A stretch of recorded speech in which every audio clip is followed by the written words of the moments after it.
আমি মনোনয়ন ফর্ম জমা দিয়েছিলাম। আজকে রায় ঘোষণা হয়েছে। আমাদের জাতীয় নাগরিক পার্টির শাপলাকলি প্রতীকে নাসিরউদ্দিন পাটোয়ারি ঢাকা ৮-এর জন্য যে মনোনয়ন দাখিল করেছিলেন তা অ্যাকসেপ্টেড হয়েছে।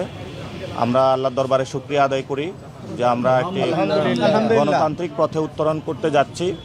আমরা আশা করি যে ফেব্রুয়ারিতে 12 তারিখে যে ইলেকশনটা হবে এটা সুষ্ঠুভাবে অনুষ্ঠিত হবে।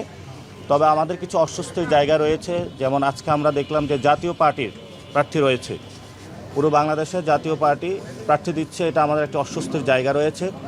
সাথে সাথে আমরা ব্রিটিশ কলোনিয়াল পিরিয়ডে যেই ধরনের ব্যবস্থাগুলো দেখেছি, কাগজপত্রের আমলাতান্ত্রিক জটিলতা, সেগুলো আমরা দেখেছি।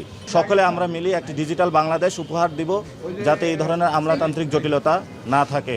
ইনশাল্লাহ ঢাকা ৮-এ জনগণের যে রায় হবে 12 তারিখে, সে রায়ে ইনশাল্লাহ সবাইকে আমরা আহ্বান জানাচ্ছি শাপলাকলিকে বিজয় করার জন্য, নতুন বাংলাদেশ গঠন করার জন্য।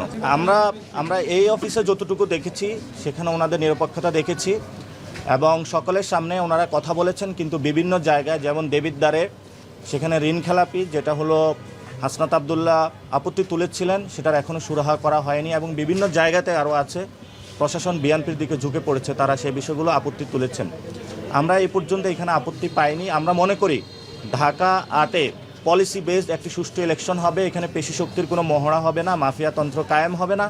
আমরা এখনও পরিস্থিতি যেটা দেখছি সেটাতে আমরা মনে করি নিরাপত্তার ঘাটতি রয়েছে, অর্থাৎ নিরাপত্তা নিয়ে আমরা শঙ্কিত রয়েছি এবং যারা আমাদের সাথে কাজ করছেন তারাও নিরাপত্তা নিয়ে শঙ্কিত রয়েছেন। কিন্তু প্রশাসনের দিক থেকে যদি ওনারা আরও অ্যাক্টিভ হন, আমরা আশা করি ঢাকা ৮-এ একটি সুষ্ঠু ইলেকশন করা সম্ভব বলে আশা করি। মির্জা আব্বাস কয়বার এমপি হয়েছে? 4 থেকে 5 বার।